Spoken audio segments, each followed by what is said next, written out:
पंचांग के अनुसार चैत्र माह में कृष्ण पक्ष की एकादशी को पाप मोचनी एकादशी कहा जाता है। यह एकादशी दो प्रमुख त्योहारों होली और नवरात्रि के मध्य समय में पड़ती है। इस बार पाप मोचनी एकादशी 5 अप्रैल 2024 को है। मान्यता है कि इस एकादशी व्रत के प्रभाव से जाने अनजाने में किए सभी पापों से मुक्ति मिल जाती है। इस दिन व्रत रखकर भगवान विष्णु की विधि विधान से पूजा की जाती है और साथ ही व्रत कथा भी पढ़ी जाती है। ऐसे में चलिए जानते हैं कि पाप मोचनी एकादशी की व्रत कथा और महत्व। पाप मोचनी एकादशी के नाम से ही सिद्ध होता है कि पापों का नाश करने वाली एकादशी। पुराणों में बताया गया कि जो मनुष्य तन मन की शुद्धता और नियम के साथ पाप मोचनी एकादशी का व्रत करता है और जीवन में दोबारा कभी गलत काम ना करने का संकल्प लेता है, उसके सभी पाप नष्ट हो जाते हैं, उसे सभी दुखों से छुटकारा मिलता है और मनुष्य को मानसिक शांति की प्राप्ति होती है। धार्मिक मान्यताओं के अनुसार पुरातन काल में चैत्र रथ नामक एक बहुत सुंदर वन हुआ करता था। इस वन में च्यवन ऋषि के पुत्र मेधावी ऋषि तपस्या किया करते थे। अब इसी वन में देवराज इंद्र गंधर्व कन्याओं, अप्सराओं और देवताओं के साथ विचरण करते थे।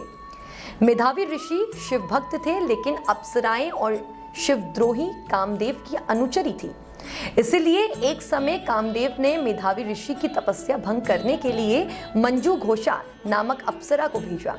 उसने अपने नृत्य, गायन और सौंदर्य से मेधावी मुनि का ध्यान भंग कर दिया और मुनि मेधावी मंजू घोषा अप्सरा पर मोहित हो गए।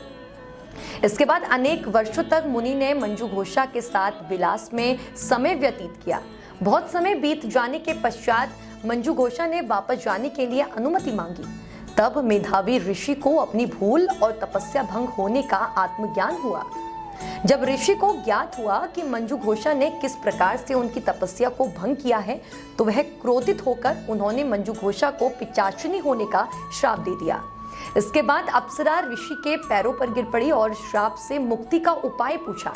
मंजू घोषा के बार बार विनती करने पर मेधावी ऋषि ने उसे श्राप से मुक्ति पाने के लिए बताया कि पाप मोचनी एकादशी का व्रत करने से तुम्हारे समस्त पापों का नाश हो जाएगा और तुम पुनः अपने पूर्व रूप को प्राप्त करोगे। अब अप्सरा को मुक्ति का मार्ग बताकर मेधावी ऋषि अपने पिता के महर्षि च्यवन के पास पहुंचे। श्राप की बात सुनकर च्यवन ऋषि ने कहा कि हे पुत्र, यह तुमने अच्छा नहीं किया। ऐसा कर तुमने भी पाप कमाया है, इसलिए तुम भी पाप मोचनी एकादशी का व्रत करो। इस प्रकार पाप मोचनी एकादशी का व्रत करके अप्सरा मंजू घोषा को श्राप से मुक्ति मिल गई और मेधावी ऋषि के सभी पापों से वो भी मुक्त हो गए।